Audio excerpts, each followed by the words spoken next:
McClure live.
Oh, and just like that river, I've been running ever since. It's been a long time coming, but I know change gonna come. Oh, yes it is. It's been too hard living, but I'm not afraid to die, 'cause I don't know what's up there beyond the sky. It's been a long time coming, but I know change is gonna come.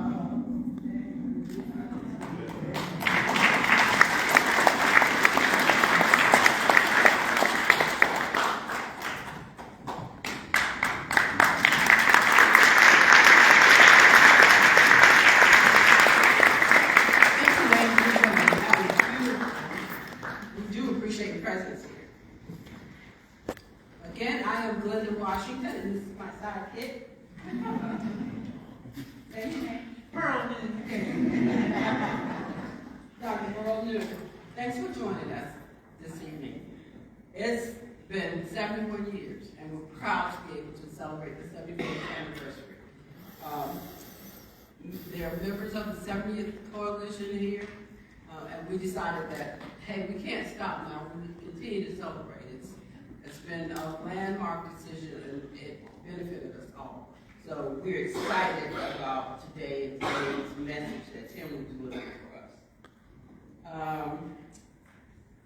Dr. Newton, do you have anything you want to add? I would just say that we are so honored to have collaboration with Washburn University that has been an ongoing partnership for a few decades, I believe. And we're also thankful for the Brown Foundation, represented here by Cheryl Brown Henderson, beautiful mother Leola Montgomery, and niece, granddaughter.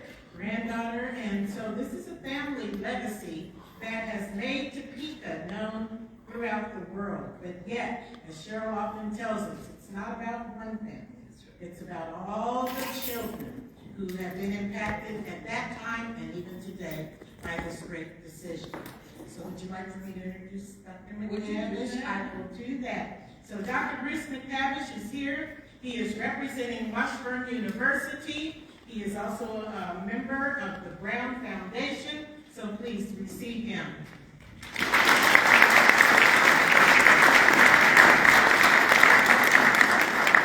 Before I get started, Lord, were we back in Montgomery with that choir? Didn't they sound great? Thank you. On behalf of the Department of History, on behalf of College of Arts and Sciences, on behalf of Washburn, welcome to our campus. With the help of an extraordinary archivist, a young woman named Deb Dandridge, I poked around and I found the first time Washburn had a semi-formal or maybe formal connection to this anniversary was in May of 1963. And that event was a banquet hosted by our student branch of the NAACP. And the guest speaker of that, I think, Tim, someone you're familiar with, Medgar Evers. He was here in May 1963. Everybody's mind is clicking, probably a month or so before, less than a month, his assassination. Our Washburn students responded by setting up a 24-hour vigil down at our Capitol. I think to honor someone deserving of honoring. A few important points I want to make. Thinking about Brown and the meaning of it. What does it mean? And we could go on and on and on, we being historians. My grades aren't in yet, so I can still be a teacher. But I won't. I'll choose, I think, one short quote that I think to me captures the essence of Brown. And this comes from Topeka's McKinley Burnett, president of NAACP, asked the very day the decision came down, what did it mean to him? What was important? And McKinley said, I can now sing, my country 'tis of thee, sweet land of liberty, and not be a hypocrite. That kind of fundamental change. Believing he was included. And I think that relates to our broader theme of a multiracial democracy. And I think that was what he was inspired for. A final bit I want to use my time is to highlight those brave, those courageous Topekans who stood up against the power of Jim Crow, the power of segregation. And what I'd like to do is honor a tradition that I've been taught from Ms. Cheryl Brown Henderson, and that's to read the roll call. The names of those folks. Some of them are here with us. Some of them obviously are not. Oliver Leon Brown, Miss Darlene Brown, Miss Lena M. Carper, Miss Sadie Emanuel, Miss Margarita Emerson, Miss Sherla Fleming, Miss Andrew Zelma Henderson, Miss Shirley Hoddesdon, Miss Richard Maud Lawton, Miss Alma Lewis, Miss Iola Richardson, Miss Vivian Scales, Miss Lucinda Todd. And those are obviously our local plaintiffs. Community activists, McKinley Burnett, Daniel Sawyer, Lucinda Todd. Attorneys, Thurgood Marshall, Robert Carter, Jack Greenberg, Charles Bledsoe, Charles Scott, and John Scott. Thank you.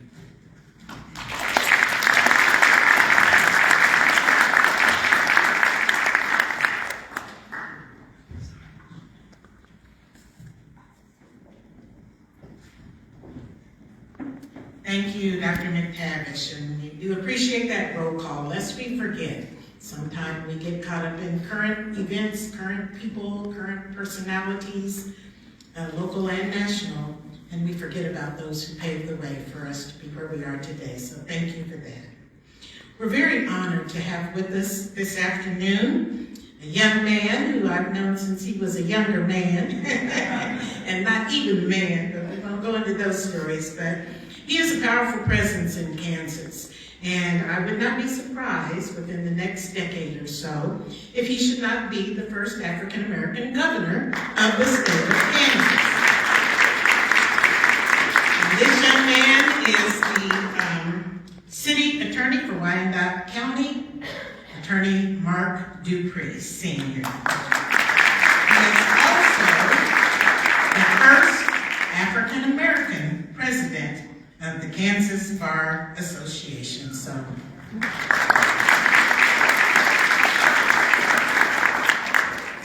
thank you. I'm a little dark complected, so you can't see my blushing.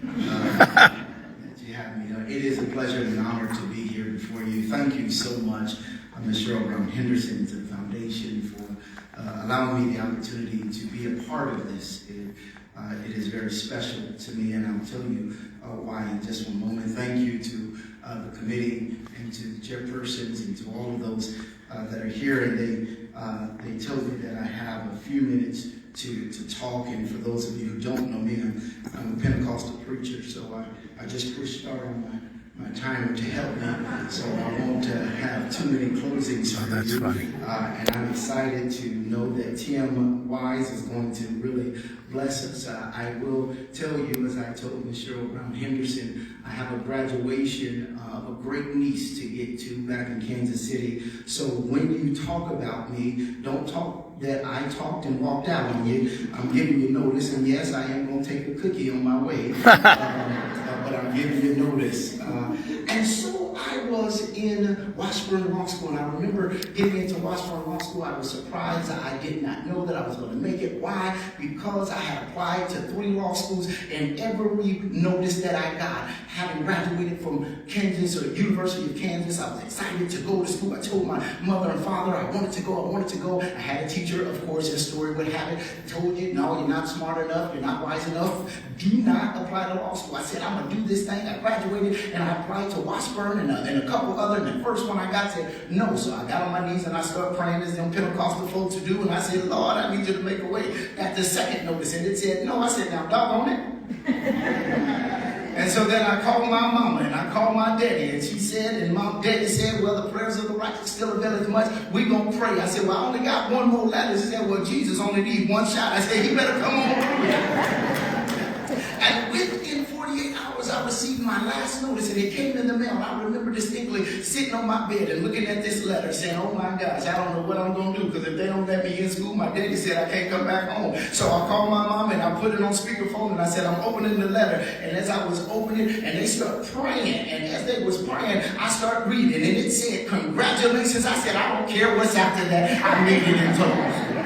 And so I got over to Washburn, and I'm in law school, and I'm doing my thing, and I'm doing what I thought was right, and I was struggling, and I was having issues, and I was struggling, and I was having issues, and then someone came to me. It was my second year that I barely made it into, and they said, you're going to have to drive someone who's coming in town to speak. And I said, well, I don't know what made me special enough to have to drive someone. You know what kind of car I got? They said, we ain't worried about your car, you just going to drive them. And this individual came into town, and I got him from the airport, and I brought him on up to the school, and I'm sitting down with him, and this individual was in his 80s at that time, and I'm looking at him, and he's looking at me, and he said, tell me what's on your mind, young man. I said, I just don't understand why I get to drive you around. He said, tell me about yourself. I started telling him about myself. I'm looking at my clock. I'm only at 3 minutes. Give me 3 more and I'm done. And I'm telling him, I said, I'm in law school and I'm struggling. I'm having a hard time, and I feel like giving up, and I feel like stopping this thing. And this man said, he said, do you know who I am? I said, they gave me your name, and I wasn't smart enough to go and do my research. Heads up, you're going to be somebody doing research before he said to my friend, he said, you don't know who I am? I said, no. So he said, I am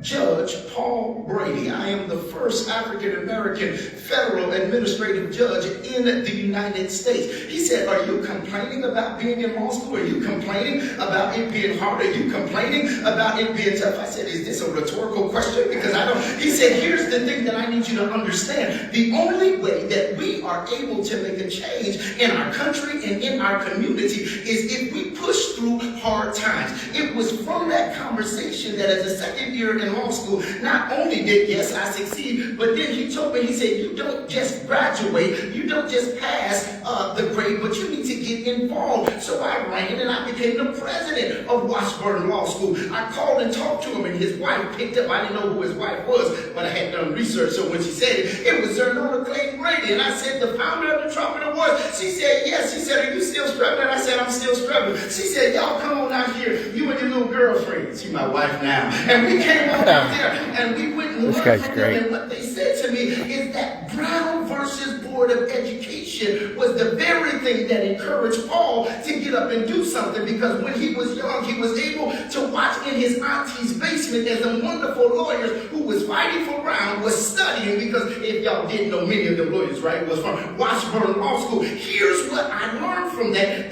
though it may be hard, though it may be tough, though you feel like it's too much, though you feel like you want to quit, you can never stop, because someone else's life depends on you pushing through. That was an applause moment.